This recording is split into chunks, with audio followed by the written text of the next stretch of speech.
Have you ever heard a name whispered like a warning? Asmodeus. To some, he's the demon of lust, one of the 7 princes of hell. A creature condemned in old texts and feared in forgotten prayers. They say he brings temptation. They say he breaks marriages, corrupts souls, and feeds off human desire.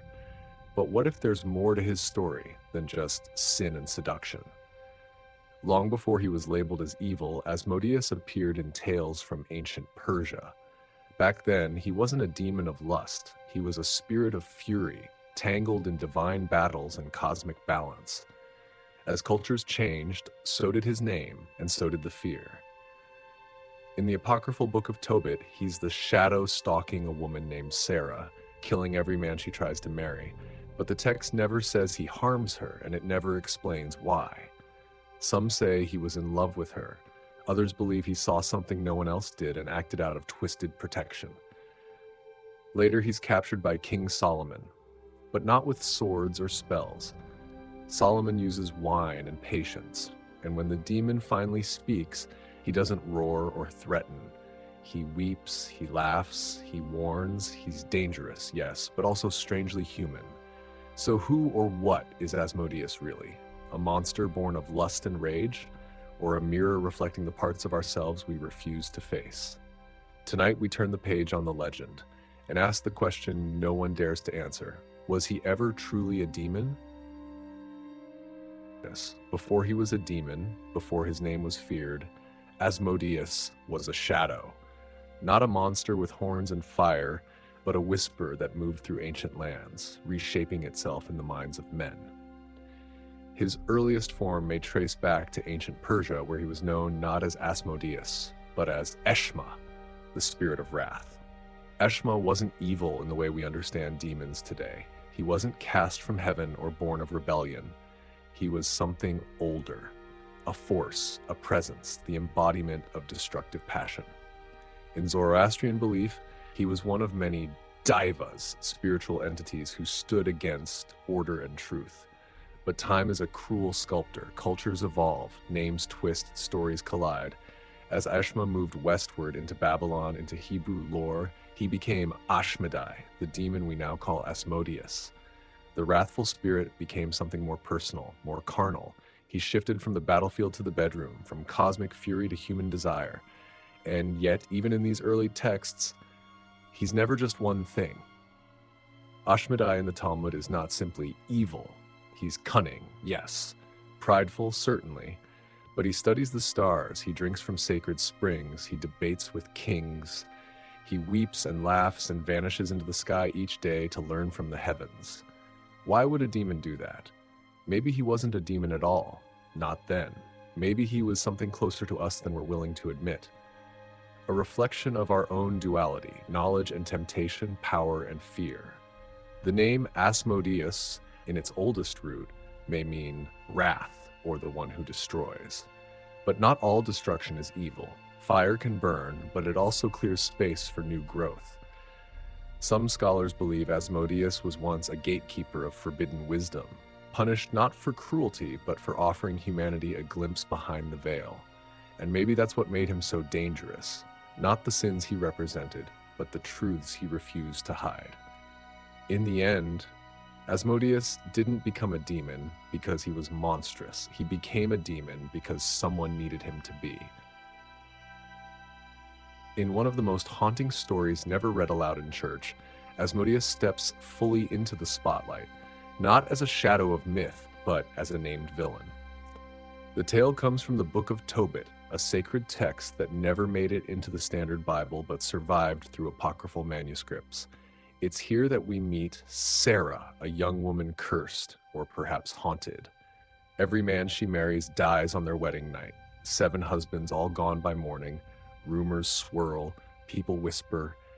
But the cause isn't disease or coincidence. It's Asmodeus.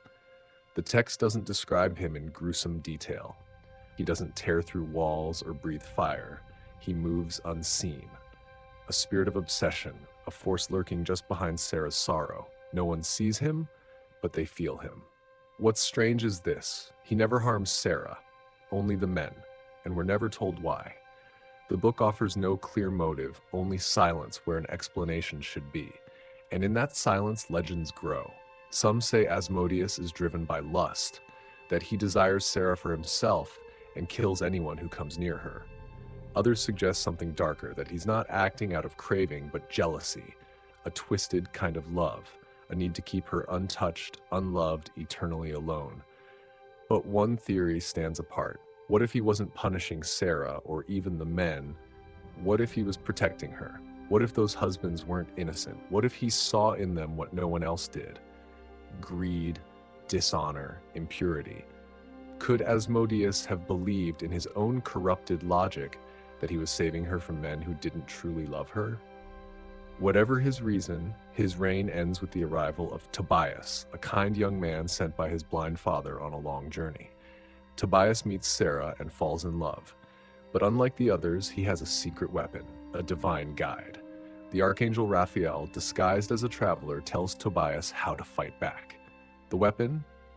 Not a sword, not a prayer, but the burned liver and heart of a fish, placed on hot coals to create a smell that drives Asmodeus away. The demon flees, choking, weakened. Raphael pursues, binds him, and casts him out, some say to Egypt, others to the far edges of the earth. And just like that, Sarah is free. Or is she? Because even in defeat, Asmodeus doesn't feel gone. He feels paused, like something ancient, something unfinished. And maybe that's the real fear behind this story. Not that Asmodeus killed for lust, but that he might have killed for love. Most stories end when the demon is cast out, but with Asmodeus, that's where things get more complicated.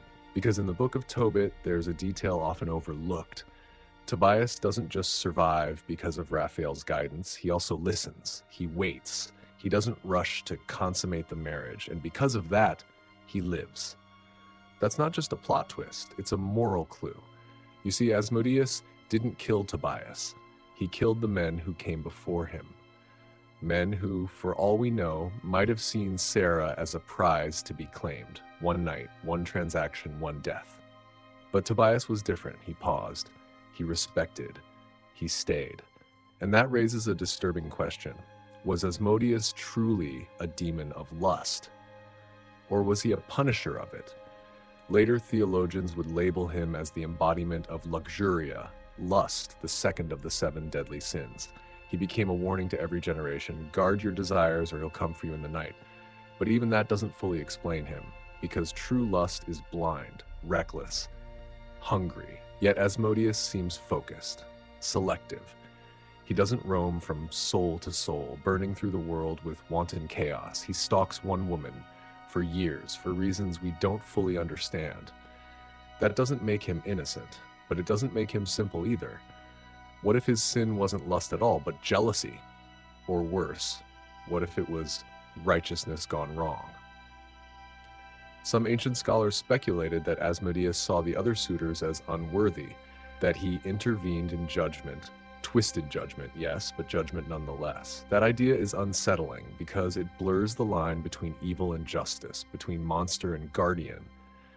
If a demon punishes the corrupt, does that make him evil, or does that make him dangerous to power? Even his defeat by Raphael wasn't total annihilation. He wasn't destroyed, he wasn't cast into hell. He was banished, displaced, as if even the heavens knew. Asmodeus wasn't just another demon. He was something in between, a question no theology dared to answer fully, a shadow not easily erased. And perhaps that's why he still haunts us, not because he tempts us, but because deep down we wonder if he was right. Asmodeus didn't fade into obscurity after the Book of Tobit. He evolved, migrating from sacred texts to grimoires, from whispered legend to ink-stained demonology. In the shadowy world of occult traditions, he's no longer just a haunting presence behind a woman's sorrow. He becomes a king. In the Ars Goetia, part of the Lesser Key of Solomon, a 17th century grimoire of demonology, Asmodeus is listed as the 32nd spirit, ruling over 72 legions of demons. He's called a great king, obedient to the summoner if properly commanded. And his portrait? It's not subtle. He's described with 3 heads, one of a ram, one of a bull, one of a man spitting fire. He has the tail of a serpent and rides a dragon, clutching a banner with his sigil. It's grotesque, yes. Symbolic, definitely. But the details matter. Each part reflects something deeper. The ram, desire. The bull, raw power. The man, intellect twisted into pride. And the serpent, always the sign of forbidden knowledge. This isn't just a monster, it's a warning.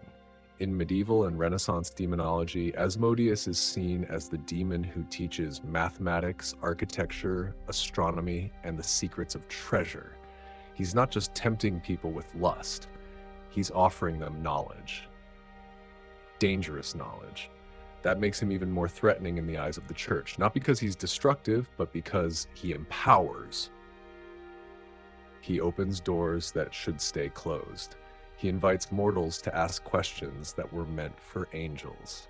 In Malleus Maleficarum, the infamous 15th century witch hunting manual, he's again associated with lust, said to be most powerful during the month of November. But here too, the fear isn't just his desire, it's his influence. He seduces not only the body, but the mind. He turns order into chaos by offering freedom of thought. To the occultist, Asmodeus is a force to be respected, controlled, if possible, bargained with, never trusted. To the church, he is heresy made flesh. To modern readers, he is something else entirely, a paradox. Because in every depiction, no matter how vile, he is never mindless. He is a planner, a speaker, a king. And that should scare us more than fire or fangs ever could. Asmodeus doesn't rage, he reasons, and that may be the darkest power of all. If history teaches us anything, it's this. What can't be controlled is often condemned, and Asmodeus, he was never meant to be controlled. As his name spread through Europe during the Middle Ages, something changed.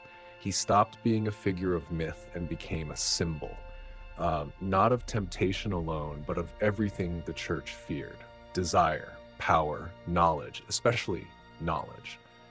To a society ruled by religious law, Asmodeus wasn't just a demon of lust, he was a challenge to authority. He whispered truths the church wasn't ready to hear.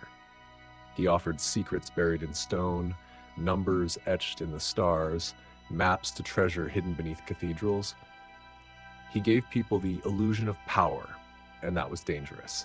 So the church acted the only way it knew how. It rewrote him. They made him grotesque, not just in body, but in purpose.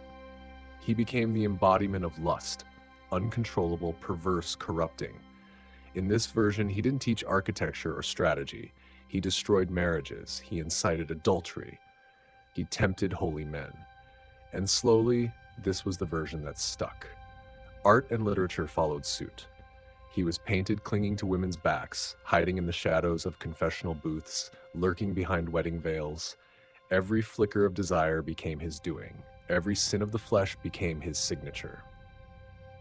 But there's something almost too convenient about that, because the more we look at how Asmodeus was depicted, the clearer it becomes. He wasn't hated just because he corrupted, he was hated because he knew, because he offered what the church couldn't, a direct path to forbidden knowledge, without clergy, without ritual. He offered insight, independence, and in some stories, immortality through understanding. And that kind of power, it had to be buried. The question is, was Asmodeus ever truly evil, or was he simply in the way, a scapegoat for urges too human to deny? A vessel for all the things we weren't allowed to want, a warning label slapped onto freedom, intellectual, sexual, and spiritual. In silencing Asmodeus, the church may not have destroyed a demon. They may have erased a mirror, one that showed us not what we fear, but what we crave. You'd think a demon exiled from heaven, condemned by scripture, and banished by angels would vanish into myth, but Asmodeus never disappeared. He adapted. He left the pages of grimoires and stepped into comic books, video games, anime, and TV. And in the modern world, he didn't come back as a monster. He came back as a character. In Dungeons & Dragons, Asmodeus reigns over the ninth circle of hell, not as a snarling beast, but as a strategist, a brilliant tactician whose contracts and manipulations hold the infernal realms together. He's not a villain you fight with fire. He's one you fear in negotiation. In the anime and manga worlds, from series like Obey Me to Blue Exorcist, he becomes something entirely different. Elegant, attractive, even sympathetic. He's no longer a grotesque beast. He's charming, flawed, emotionally complex. Sometimes he's comic relief. Other times, he's a tragic figure. And maybe that shift says more about us than it does about him. In a world that's grown skeptical of rigid moral binaries, Asmodeus has become a mirror again, not of what we're told to fear, but of what we quietly explore. The sexuality, identity, self-awareness, rebellion. He's the part of ourselves that doesn't want to be told what to feel, or who to love, or what to believe. Modern media doesn't just portray him as lustful, they show him as wounded, as misunderstood, as powerful. Yes, but also burdened with emotion. He cries. He doubts. He loses. And that makes him relatable in ways ancient texts could never allow. Even in shows like Lucifer, where other fallen angels get the spotlight, the archetype of Asmodeus, intelligent, seductive, unpredictable, shapes how we imagine hell itself. Not as chaos, but as a system, a dark reflection of order built on rules, contracts, and consequence. He's no longer the beast in the shadows. He's the devil in a tailored suit, offering deals we can't resist. And perhaps the most ironic twist, the more human he becomes, the more we like him. Because today, evil isn't what it used to be. We've redefined it, not by appearance, but by intent. And Asmodeus, once painted as the destroyer of love, now walks among us as a question. What if the devil you feared was just someone who understood you too well? In every story we've told, every text we've examined, every shadow we've followed, one truth remains. Asmodeus refuses to be simple. He was never just a demon, not in the Book of Tobit, not in the Talmud, not in occult grimoires or modern games. He's a spirit of lust, yes, but also of learning, a prince of hell, but also a weeping figure on a road beside a blind man, a home wrecker in one legend, a temple builder in another. So what do we do with that? How do we classify a being who doesn't fit neatly into good or evil? Maybe we don't. Maybe that's the point. Because Asmodeus represents the duality inside all of us, the tension between desire and discipline, between knowledge and obedience, between who we are and who we're told to be. He's the voice that whispers what we're not supposed to say, the mirror that shows what we're not supposed to see, the part of human nature that institutions have always feared, the unpredictable, the emotional, the hungry for more. And maybe that's why he had to be labeled a demon. Not because he brought chaos, but because he couldn't be contained. Not because he lied, but because he asked the wrong questions. Not because he tempted us, but because we were already tempted and needed someone to blame. In the end, whether you see Asmodeus as a corrupter or a cautionary figure, as villain, victim, or myth, his legacy endures not through terror, but through reflection. He's lasted not because we believe in hell, but because we recognize something familiar in him, and that familiarity, that closeness, is what makes him so haunting. So we leave you with this. What if the greatest evil is not lust, but repression? What if the true sin is not desire, but silence? And what if the monsters we fear most are just the truths we're not ready to name?